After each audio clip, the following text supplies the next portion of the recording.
If we can't put in simple terms what needs to be done, most people will fail to understand, and we will fail to teach them perhaps some of the things that might be beneficial to their growth. My name's Tarab. I make videos about emotional intelligence every day. My job is to hopefully teach someone to give a shit about what they want to do in their life. So I have the pleasure and the responsibility of trying to bring up my staff around me at the dental practice, and also some of my peer groups, some of my partners around me in the Tarabified network. And I often fall into a situation where they ask me something about a philosophy, essentially, about an ideology that can guide them, something that will hopefully let them push past where they are right now in life. And I often think to myself, well, this is a large responsibility. And I remember why I became a doctor in the first place, because a doctor is a teacher. In Latin, doctor means teacher. And it is the job of a teacher, it is the job of a parent in general, to convey a point as many different ways as it takes to get the person to understand what you're saying. So a lot of my staff are people that have not necessarily had consistent jobs, have had difficulties in their childhood in terms of decision making, in terms of support from their parents, their social networks, whatever it is, made potentially some bad decisions in life. And they're ending up now in a place that is very structured, and a place that provides them with at least the bare minimum funds to survive. And I'm talking about front desk workers, I'm talking about dental assistants, I'm talking about marketing people, I'm talking about just any job that pays you hourly, essentially. One that you must continue to work in.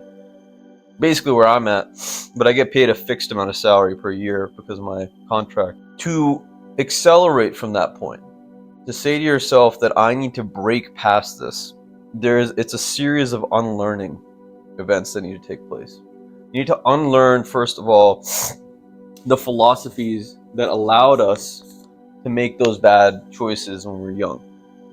The philosophies that convinced us that perhaps living a hedonistic life, living an instant gratification life, is one that is more beneficial to us than living one that is more goal-oriented and perhaps long-term. We need to unlearn what it means to make and spend money. We need to unlearn what it means to spend time with people and what our time means to us. And this process, I believe, will take everyone a different amount of time.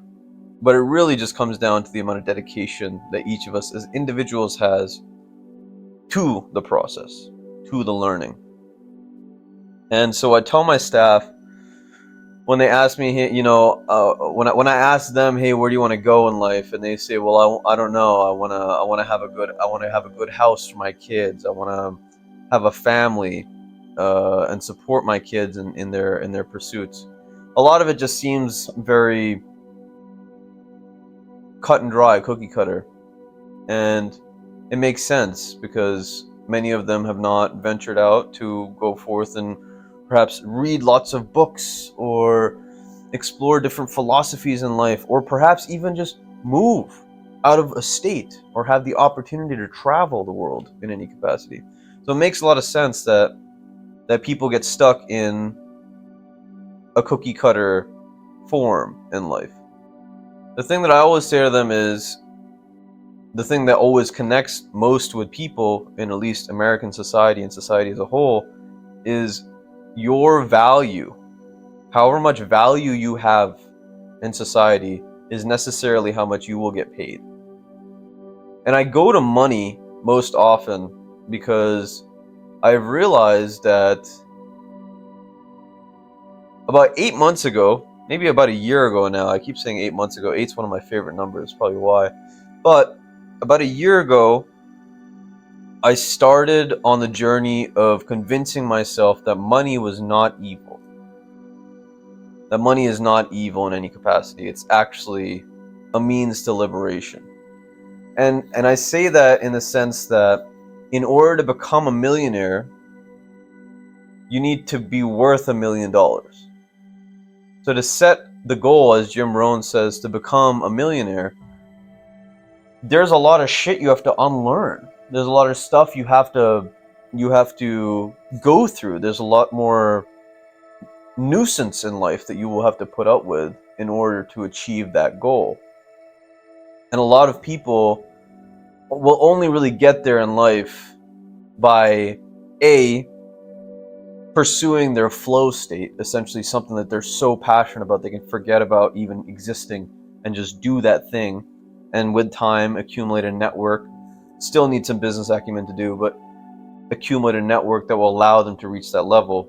But most people, in my understanding, will only get to that level of freedom when we really start prioritizing money, wealth. And it's something that took me,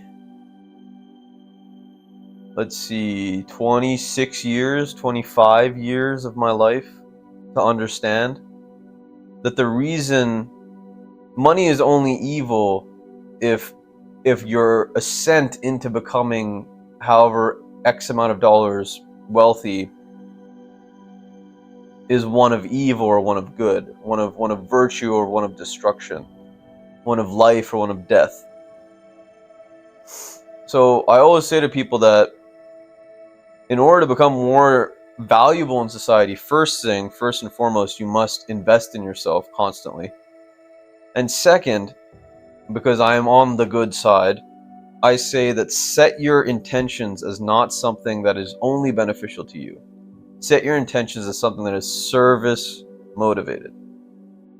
Something that will serve people beyond your lifespan. Create something that will last. Or be a part of something that will last. Join a movement that matters to you. Now, this value statement, this value understanding of life is always going to change depending on whether or not we hit our achievements, whether or not we succeed in the way that we want to, or in some way that makes us very proud of ourselves. And to that, I always say, why not? Try it out. What's the worst that could happen? You could fail. You could really fall on your face. You could lose a lot of money. You could lose a lot of time, energy, effort, sure. What's the alternative? Not trying? What's the alternative? Not going and reaching out a hand, not going and talking to that person. Right? The alternative is a life confined with blinders on. And not of your choosing necessarily, but one that society has crafted for you. Blinders that society systems have crafted for you. Put your own blinders on. Choose your own direction. You must educate yourself in order to know what direction to travel. And through my trying to convince my staff, people that work with me, to do these things, I get a lot out of it. Because they start offering me stuff that I didn't even know they were interested in. They start thinking of new ideas of trying to increase their value, at least for me, as potentially their leader or their boss. And that's great, because it's a win-win.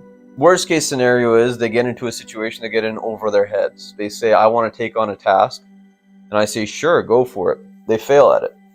And I say, good job for trying. In the process of failing, they learn something about themselves.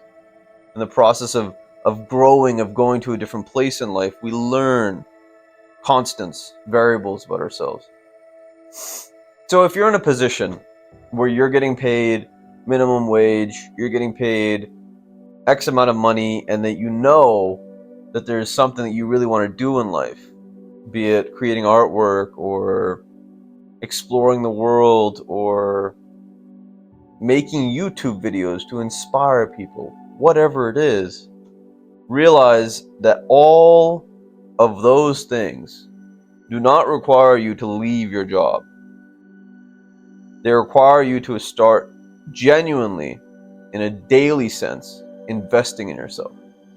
Investing in your discipline, investing in your environment, investing in your relationships.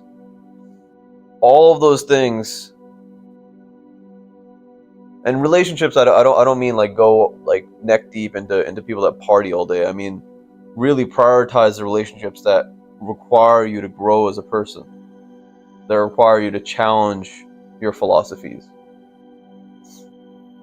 Try it out, my friend.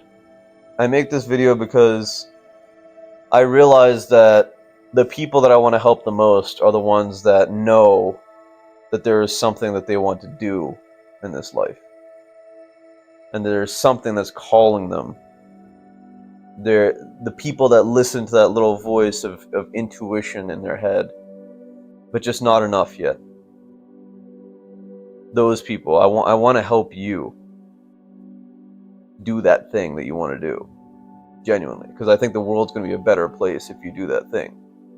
And you do it with all of your heart, and you do it with wisdom, and you do it with the pursuit of wealth and the pursuit of being more valuable to your fellow human beings, or even to a larger the scope of nature, perhaps the scope of the planet, the scope of life, whatever it is.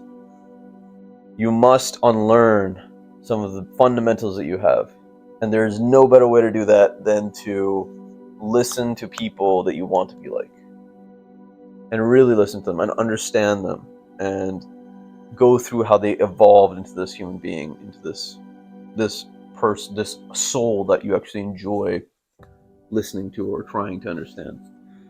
A lot of words. Hopefully some of them are useful to you. If you have any questions, concerns, or if you just want to talk, if you want to figure out the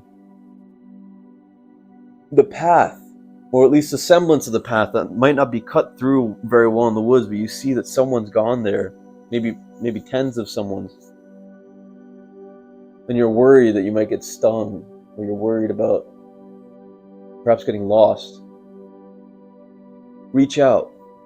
Really reach out and realize that there are a lot of helping hands on that path. If you have a second, check out this video.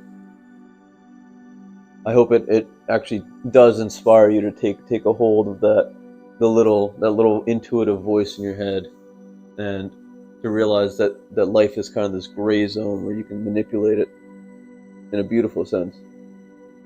But actualize your potential catalyst. This world needs you. Really. Take care.